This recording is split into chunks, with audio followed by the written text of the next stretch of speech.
before about how this is more of a stationary event. There's going to be speakers here. Yes. What are some of the issues that are at the heart of this event and the heart that need to be addressed right now? The heart of this event is elevating the names of those that have been lost, making sure that we don't remember the fallen people around the world and in Prince George's County. And then we want to elevate what are the next steps.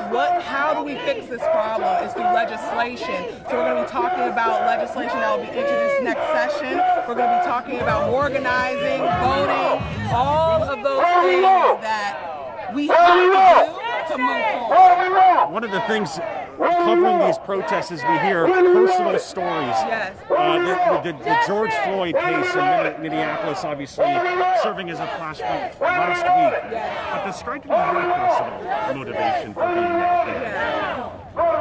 My personal motivation is honestly my father and my nephew. Like understanding that fear at your pit of your belly every time they leave their home. And there was one incident I'll never forget where someone was robbed. They lost their phone, someone stole it, and my dad tried to give them their phone so they could call the police. And the next thing they said, well, that looks like my phone, that's my phone, you're the man that robbed me. And the fear of that moment when the police encountered him, and he was just accused because he just was a black man, and the only thing they knew was another black man robbed me.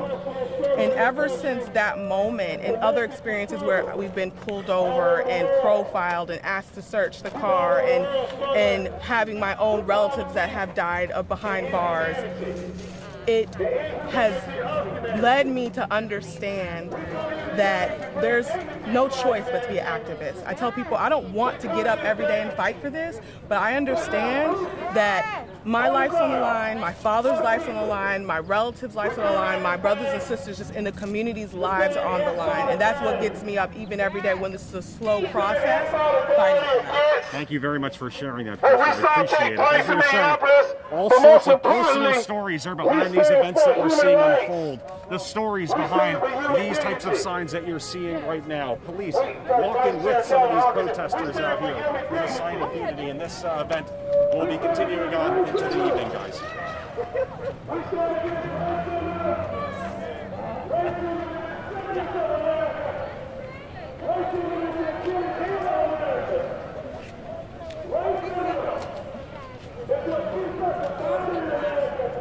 Very rich.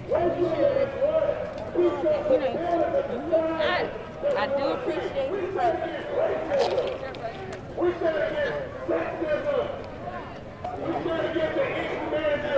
I thought it was cool. We were talking more so just about this event, and Krista was talking about how she was in Baltimore for the protest. She was not at the White House protest, but the same type of stories. And if I wanted to answer your question, the difference between the protesters, it's just sort of that mix of this crowd. When I say that, I mean we were talking to some of the people who were out late at night last night, and they were considering themselves freedom fighters.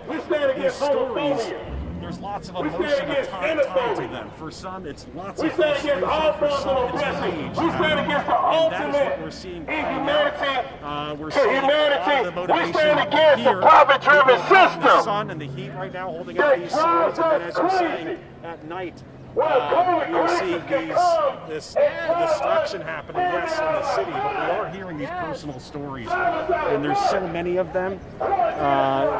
In a certain way, it's sort of a simple message, but at the same time, it's very complex. Adam.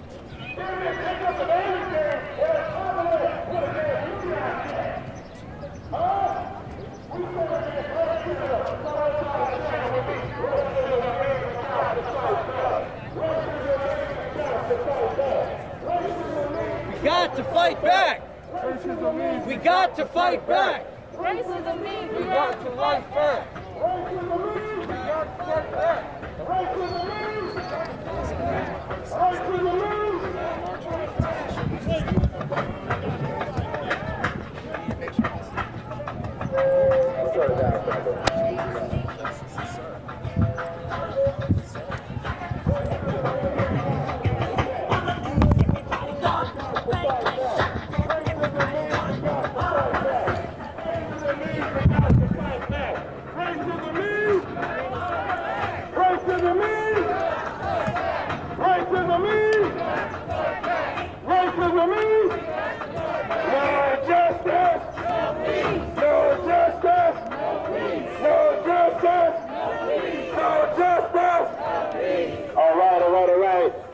Before we start this official program, I want to tell you, We may do a digital cut-in. I had an old classmate email me last night from high school, and she said, Jonathan, she said, what the hell is going on here?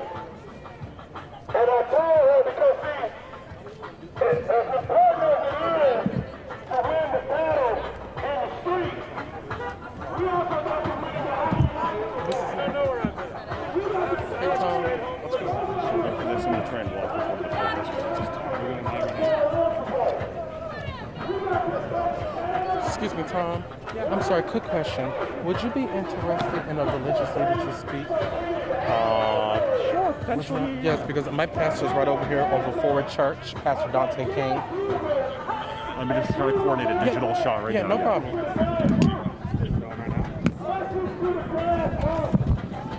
There's a piece in there. I want y'all to listen to me good here. You can understand this. Malcolm X said there's a difference between what he called the Black Revolution and the Negro Revolution. He said there's a difference. He said that we use this term revolution rather loosely. He said we play around with it. And then he started to break down what revolution is. He said that when you get down to a revolution, what is the basis of it? Land. The landless against the landlord. What is the basis? Land. How was it resolved? Bloodshed. He went to China. He went to Russia. He went to Vietnam. And then he brought it back here to the United States of America. And he was speaking to the audience, a majority black audience. And he said, you're afraid to bleed. He said, that's right, you're afraid to bleed. He said, when you see your mothers being beat down in the street, when you see girls being bombed in churches, he said, this government says your career, you bleed. This government says in Vietnam, you bleed. This government says in World War II, you bleed. But when you see your people get beat down in the street, you got no blood. How much time for this here today to see the blood that people are giving up in the streets right now? For George Floyd and for the survivors and victims and those who are fallen.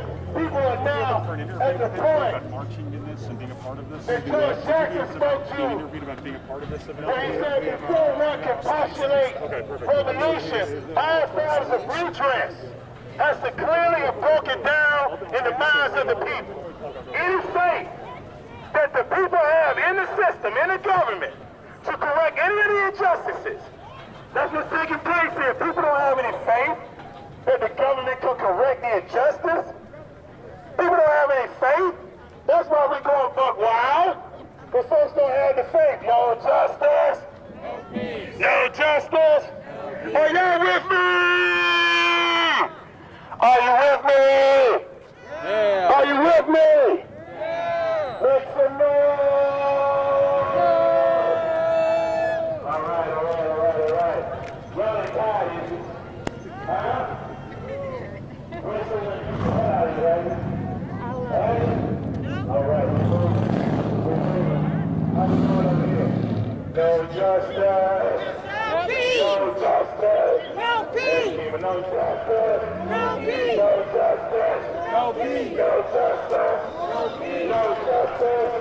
No justice. No justice. No peace. No justice.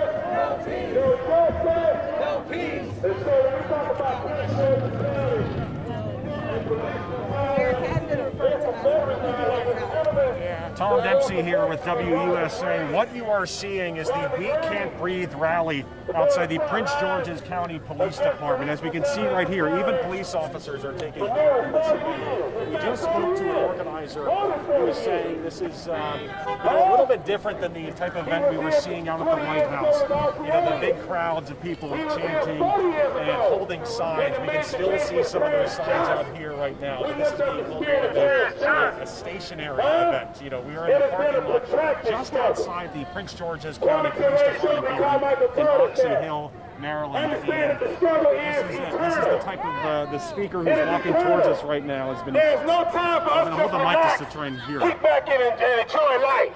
Huh? Because the more you struggle, the more you know. And the more you know, the more you can do. people are going to need us out here. That's the point of the way this system is. Like I said, I mean, you're seeing the crowd right now. Some of the police officers in this crowd along with them. We spoke to an organizer a few short minutes ago. They were saying that this is not just to draw attention to the George Floyd case in Minneapolis. That obviously served as a flashpoint last week for the big protests in D.C. This, the people that you're seeing a part of this have very personal stories. We just spoke to Crystal Orieta, one of the main organizers, who was saying that this March Shore, that we want to talk police brutality. Many stories of people who have experienced that are in this crowd right now and holding up these signs. Can I speak to you for just a second? Walk me through, why did you come out to this event today? Because I feel the death and murder of George Floyd is unjust, and it is just a continued showing of how the United States neglects its people of African American descent. We are hearing all sorts of personal stories. We were out at the White House just yesterday and Saturday hearing personal stories. What I'm saying, when you came out to this event and made this sign and got up today to come out to this event, the motivation behind that, how real are these issues that are at the heart of this protest? These are so very real because you never know what the next day will bring, and it's sad that we have to worry about being pulled over every single day. And I just think it's so important that everyone came out here, and I'm honored to be out here as well, fighting for my right to just be separate. For the people who might not be out at this protest, and the people who might not have been out at the White House, what do they need to understand about these protests? What do they need to understand when they're seeing the footage of what's happening in D.C. and what's happening out here? What do they need to understand? They need to understand this is very real. A lot of people can't feel and respect where the African American population is coming from. This is real to us, and it needs to be just as real to everybody else in this country. That's it. How real? Describe to me, how real is this to you? What have you experienced? The personal sides to these protests. As an African American man getting pulled over, it's almost hard not to have a feeling of discomfort and almost worry when you get stopped at a stoplight or by a police officer. So being concerned for your safety is something that people outside of the African American community might not always have to experience. We might not have that experience. So as a black man, I think that it's important that I do my part to make sure that people know about this issue. And my last question, if we had to, bring it down to one sentence or maybe one or two sentences, what's the biggest message you want to send from this event? Black Lives Matter. Black Lives Matter. Thank you very much. Thank you for sharing your stories with us. Again, each and every person you see a part of this has a story, has a motivation for being out here. They created these signs. They are out here in the heat in Prince George's County, and they are part of this event right now. Again, this is being called the We Can't Breathe Rally, and this is expected to go on into the evening. And smile as we see the speaker coming through, we're expecting to see more speakers coming through here. At least one elected leader, we believe, is expected to talk here about the issues they want to see changed in the state of Maryland, and issues that we're talking about when it comes to police brutality, issues when it comes to criminal justice that are at the heart of these protests. So you can take in the scene now. Again, this is in Prince George's County, Oxy Hill, just outside the Prince George's County Police Department.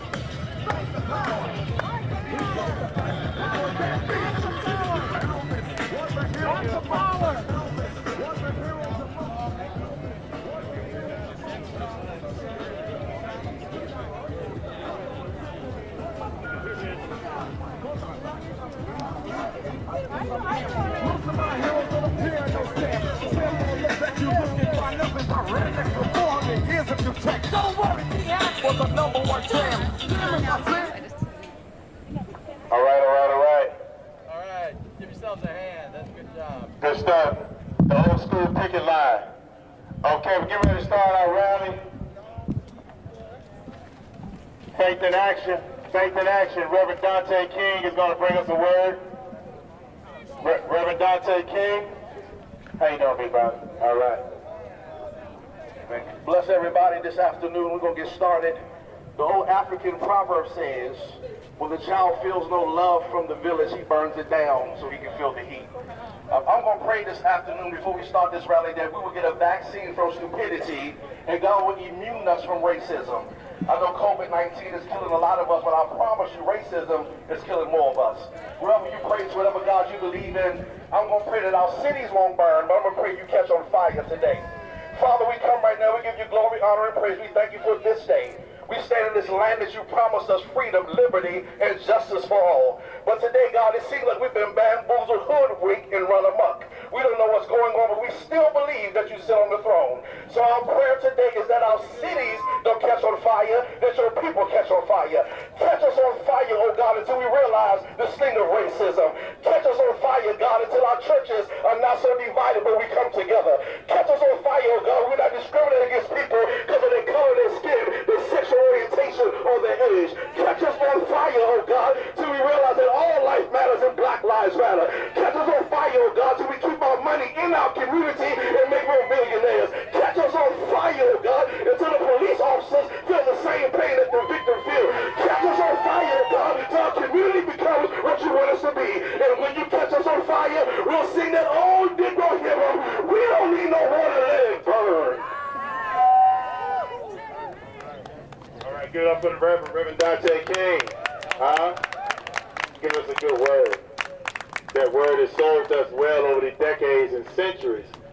Oftentimes, if not only is all that we had, oftentimes, liberation theology. I want to bring up these two strong sisters who have been not only planners, but organizers, strategically helping to bring this together. In fact, being at the foundation of bringing together what you all see here today. So I want to thank them for all their hard work, that invincible work.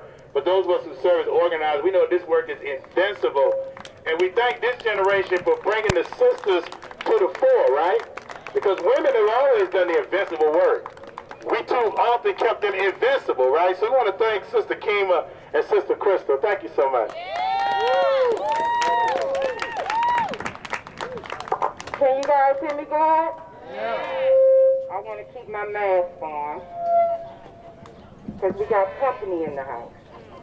Now, I know you guys see the police presence, but maybe when you're being robbed, or you're being beat, or maybe someone's shooting at you, you don't see the police.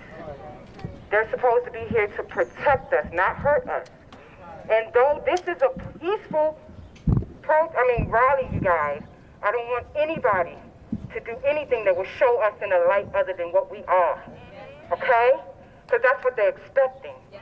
And I want you to look around for people that don't look like you starting shit. Okay? Let's make sure we keep this peaceful. So what I want to say to you guys, and officers, if you can do me a favor, I know you are awesome today, but if you guys can just back up, because this is not for you. Just back up for me. Just respect that for me, please, just a little bit. Because this is not for you. We know this is all a ruse. We want you to be here to protect us, to show us that we matter. That's it. When we are hurting, when you beat and you kill Black people, you hurt a community. That's why this is happening. This is not happening because we're thugs, or we out of control, or we don't have no home training. This is happening because we're hurting. We're tired. We keep speaking up to our elected officials, and nothing is being done. I'm glad to see all of you here today. Please believe me. And I'm not gonna beat you down, because at least you came out to hear what we gotta say. This is all we ever wanted, was for the people that we pay to hear what we gotta say. That's it. We don't want to be here doing this. We want to live. We want the pursuit of happiness. What is the problem? I'm here because my son, Kevin Sneed, was brutally assaulted by PD officers, okay? He had a traffic stop that went awry, went totally wrong. But what added flames to the fire was they charged my son with attempted murder on an officer. They charged him with attempted murder on an officer. You couldn't just beat him and bring him home to me. You had to charge him, sit him in jail for 5 days with injuries. He should have been in the hospital. That's #1. And then to hear how the police talk about my son now, that he beat his charge. charges. 2 years of fighting. 2 years of fighting. He had a handgun put on him that was in a known corrupt officer's car. Do you hear me? Do you see why I ain't here? Do you see why I gotta keep going? 2 years, over 2 years, going on 3 years, and I'm still fighting. My son is out of the trouble. My son can live. That's what people think. My son can't live. He's a shell of who he is. He's not the man I birthed.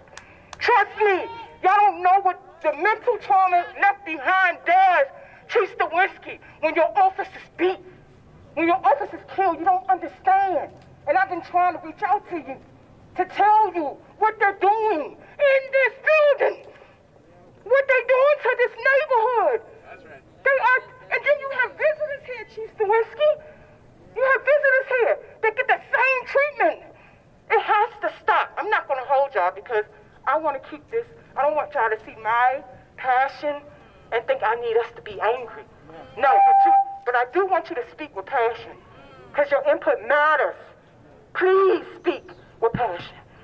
All right, you guys. Thank you for coming. Everybody, thank you for coming. All right, keep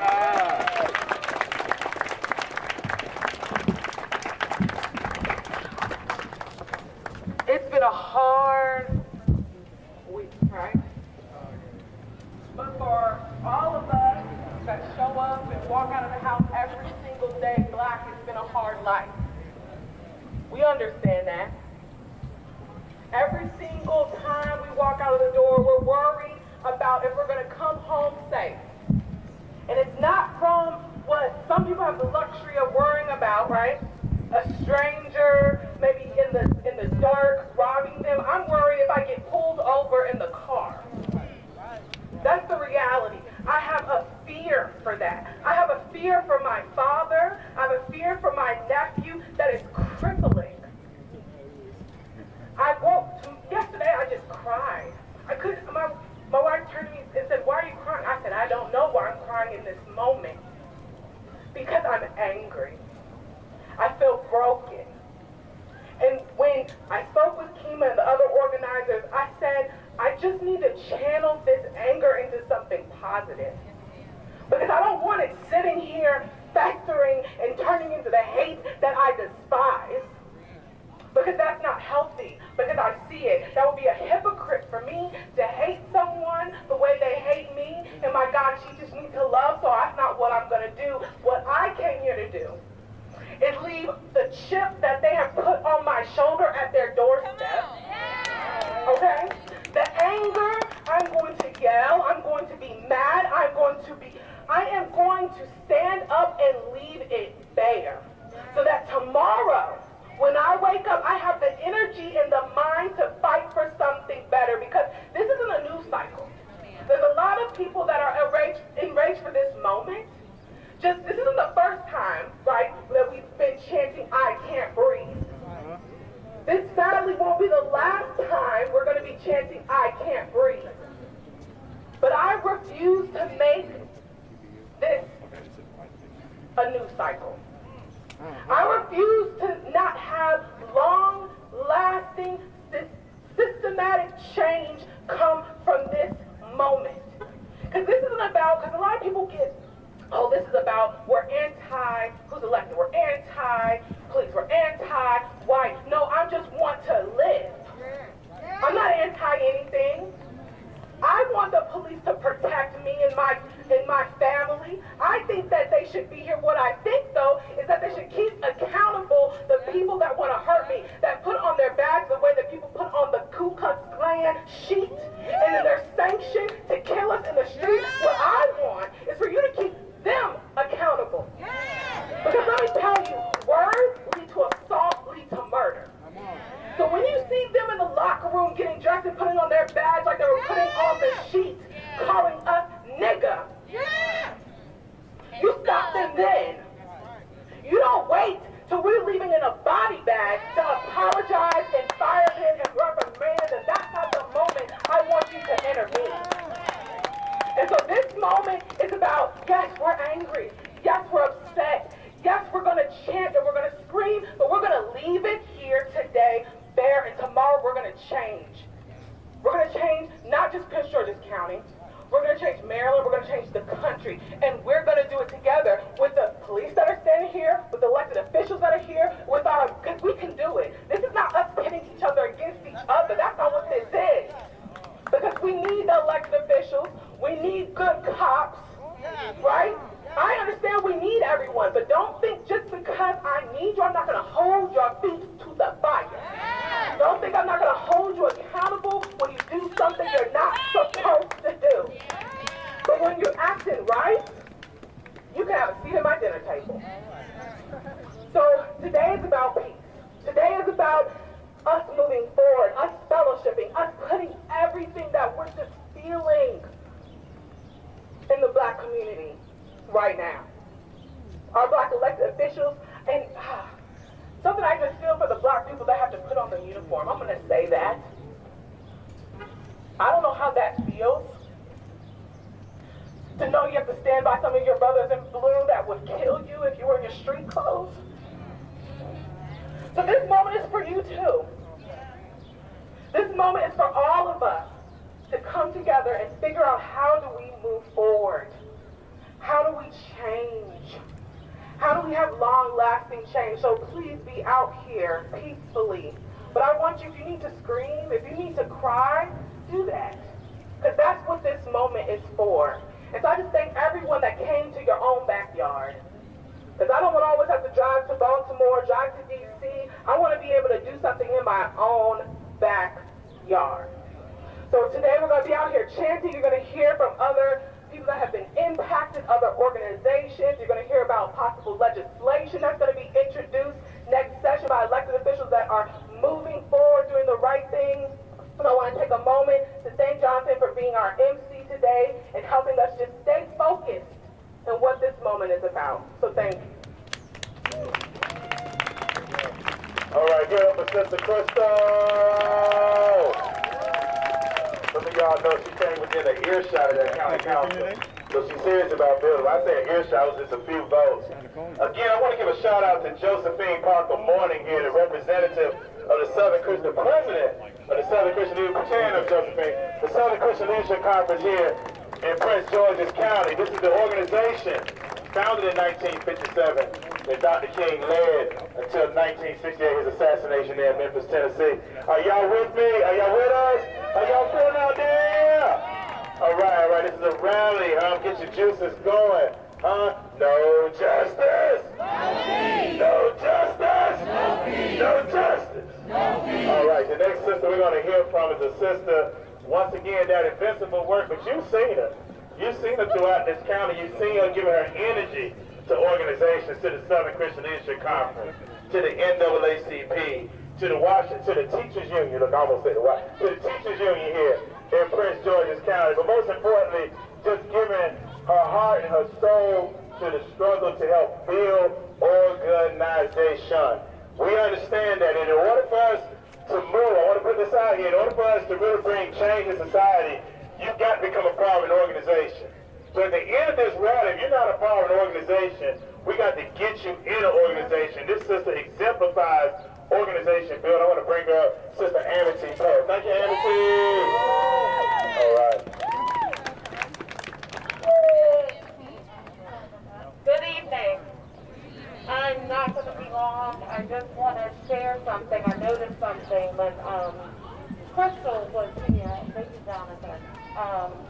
When Crystal asked the police officers to back up, this is not an adversary thing.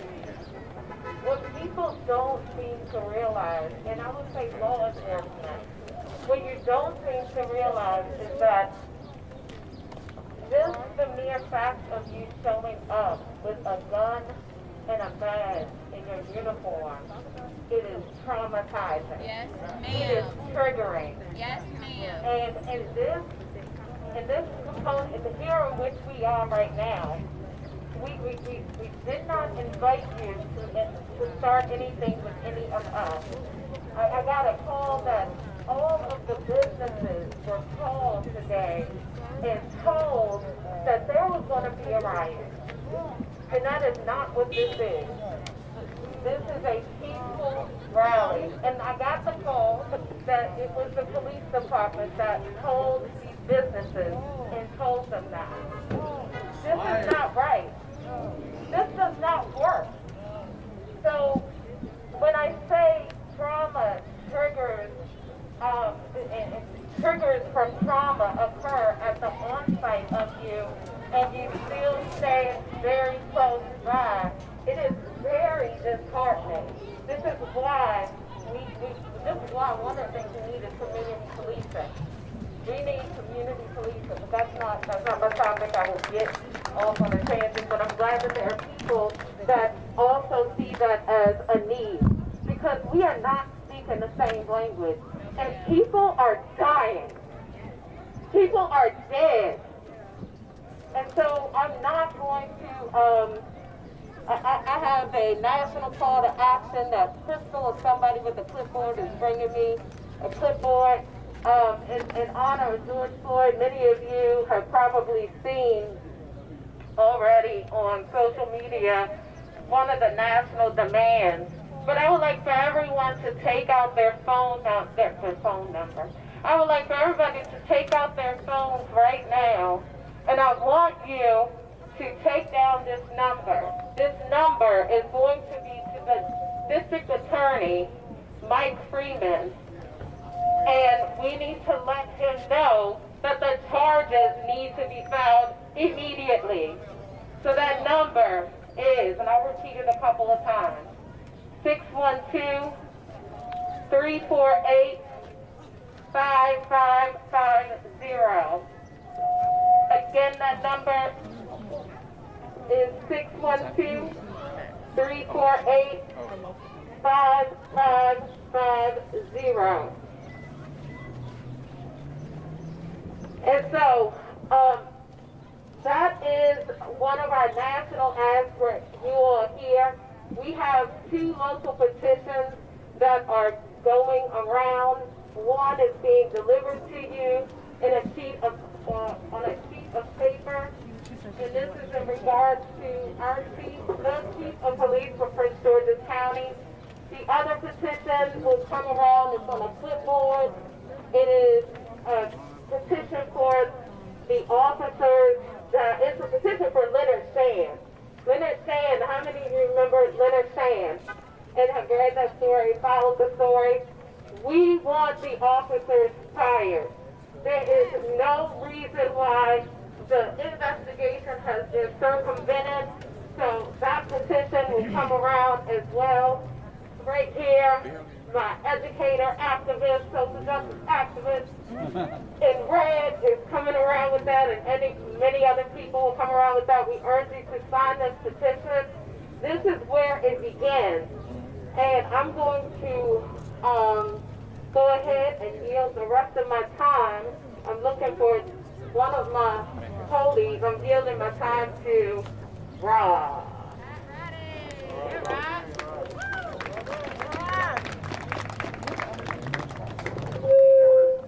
So I'm going to make Rod hold the bullhorn because Rod needs an introduction. He does.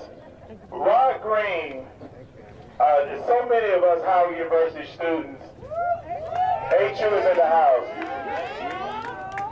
Rod Green, the founding chair of the Howard University Center for Urban Progress, retired from the economics department at Howard University, retired as the chairman, I believe, or the exiting chairman, but most importantly, beyond those titles, Rod Green was what you knew as a revolutionary professor on the campus. He was one who his office was always open for building, for discussion, but most importantly for strategizing, for organizing. Whenever students were on the move, whenever you see students taking over that A building, about every 10 years they got to snatch that A building back. Right? Rod Green was right in the middle, in the center of that, and he's foundational to me individually. I can get kind of teary-eyed talking about Rod, because that's how serious and committed he has been to this struggle and how much he means to me. And I thank him so much. So Rod, okay, you got the introduction. Thank you so much. Appreciate it. I said no introduction. I said I'll just talk, but okay.